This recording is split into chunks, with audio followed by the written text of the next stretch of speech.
CAA ये देश का कानून है, पत्थर पर लकीर है, ये वास्तविकता है, ये लागू होगा ही होगा और इस चुनाव के पहले होगा।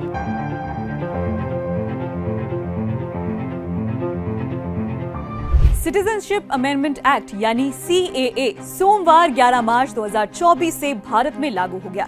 इस कानून के तहत कुछ खास तरह के लोगों को शर्तों के साथ नागरिकता दी जाएगी। साल 2019 में हमने देखा था कि सीएए को लेकर देश में किस तरह का विरोध हो रहा था।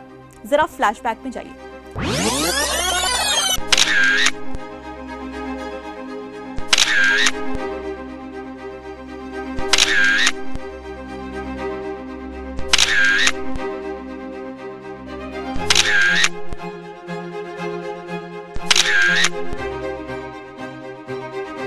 लेकिन अब 5 साल बाद इस कानून को लागू कर दिया गया है।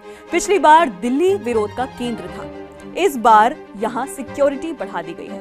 आज इस वीडियो में जानेंगे कि जिस कानून को लेकर पिछली बार इतना विरोध हुआ और अब जब वो लागू हो गया है तो जान लेते हैं कि देश में क्या क्या बदल जाएगा। नमस्ते, मैं हूं रिया श्री और आप देख रहे हैं आर भारत। सबसे पहले 5 पॉइंट्स में समझते हैं कि सीएए लागू होने से क्या होगा। पहला, ये कानून बांग्लादेश, पाकिस्तान और अफगानिस्तान से 31 दिसंबर 2014 को या उससे पहले भारत आए हिंदू, जैन, ईसाई, सिख, बौद्ध और पारसी समुदाय के लोगों को भारतीय नागरिकता देने का रास्ता है। दूसरा, इस कानून के तहत विदेशी व्यक्ति को भारतीय नागरिकता मिलने के लिए पिछले 1 साल से भारत में रहना जरूरी है। साथ ही पिछले 14 सालों में से कम 5 साल भारत में रहना चाहिए। पहले विदेशियों को नागरिकता मिलने के लिए 11 साल तक भारत में रहना पड़ता था। तीसरा, ये कानून भारत के संविधान की 6ठी अनुसूची में शामिल कुछ इलाकों में लागू नहीं होता है। इन इलाकों में असम के ट्राइबल इलाके, मेघालय, मिजोरम और त्रिपुरा शामिल हैं। साथ ही असम के कार्बी आंगलोंग, मेघालय के गारो हिल्स, मिजोरम के चकमा जिले और त्रिपुरा के ट्राइबल इलाके जिले इसमें शामिल हैं।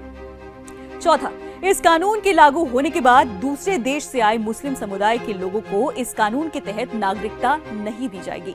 हालांकि सरकार का कहना है कि अन्य समुदायों के आवेदनों पर व्यक्तिगत रूप से विचार किया जाएगा। और पांचवा, सीए के लिए अप्लाई करने की पूरी प्रक्रिया ऑनलाइन होगी। गृह मंत्रालय ने आवेदकों की सुविधा के लिए एक पोर्टल तैयार किया है। एप्लीकेंट्स को ये बताना होगा कि वो किस साल भारत आए थे और उनके पास वैध दस्तावेज नहीं थे। इस प्रक्रिया में एप्लीकेंट से कोई दस्तावेज नहीं मांगा जाएगा। केंद्र ने जो नोटिफिकेशन जारी किया है उसमें क्या है ये भी समझ लेते हैं। गृह मंत्री अमित शाह ने 39 पन्नों का एक दस्तावेज जारी किया है। इसमें नागरिकता लेने के कई फॉर्म्स हैं और हर फॉर्म का अपना एक सब्जेक्ट है। जैसे भारत में विदेश से आए लोगों के लिए, भारत में विवाह करने वाले लोगों के लिए, नाबालिग बच्चों के लिए, भारतीय माता पिता के बच्चे, भारतीय माँ या पिता के बच्चों के लिए, overseas citizen of India card holders के लिए, भारत में आकर सिटीजन की तरह रहने वाले लोगों के लिए।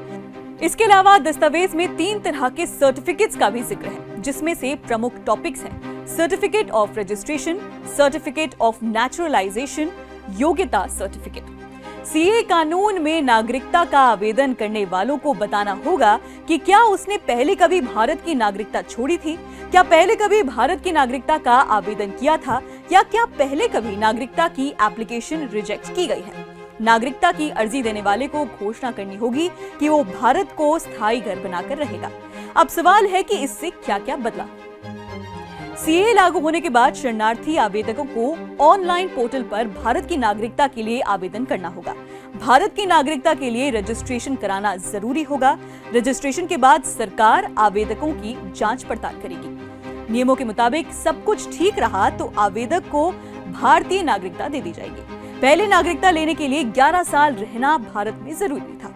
नए कानून में 6 साल भारत में रहने के बाद आप भारत के नागरिक बन सकेंगे। सबसे बड़ी बात यह है कि ये विदेशियों को निकालने का कानून नहीं, बल्कि 3 देशों में प्रताड़ित अल्पसंख्यकों को नागरिकता देने का कानून है। अब सवाल है कि नागरिकता कानून से कितने लोगों को फायदा होगा। इस पर भी सरकार के पास आंकड़े हैं। 2016 से 2020 तक पाकिस्तान, अफगानिस्तान और बांग्लादेश समेत दूसरे देशों से आए 10,645 लोगों ने नागरिकता के लिए एप्लीकेशन फॉर्म भरा है। पिछले 6 साल में 5,950 लोगों को ही नागरिकता मिली है। अगर रिलीजियस माइनॉरिटी की बात करें तो 2018 से 2021 तक 3,117 विदेशी भारत के नागरिक बने हैं। फिलहाल इस रिपोर्ट में इतना ही। आई होप कि सीएए को लेकर आपके सभी कॉन्सेप्ट्स क्लियर हो गए होंगे। अगर आपका जवाब हाँ है तो हमें नीचे कमेंट सेक्शन में बताइए और देखते रहिए आर भारत।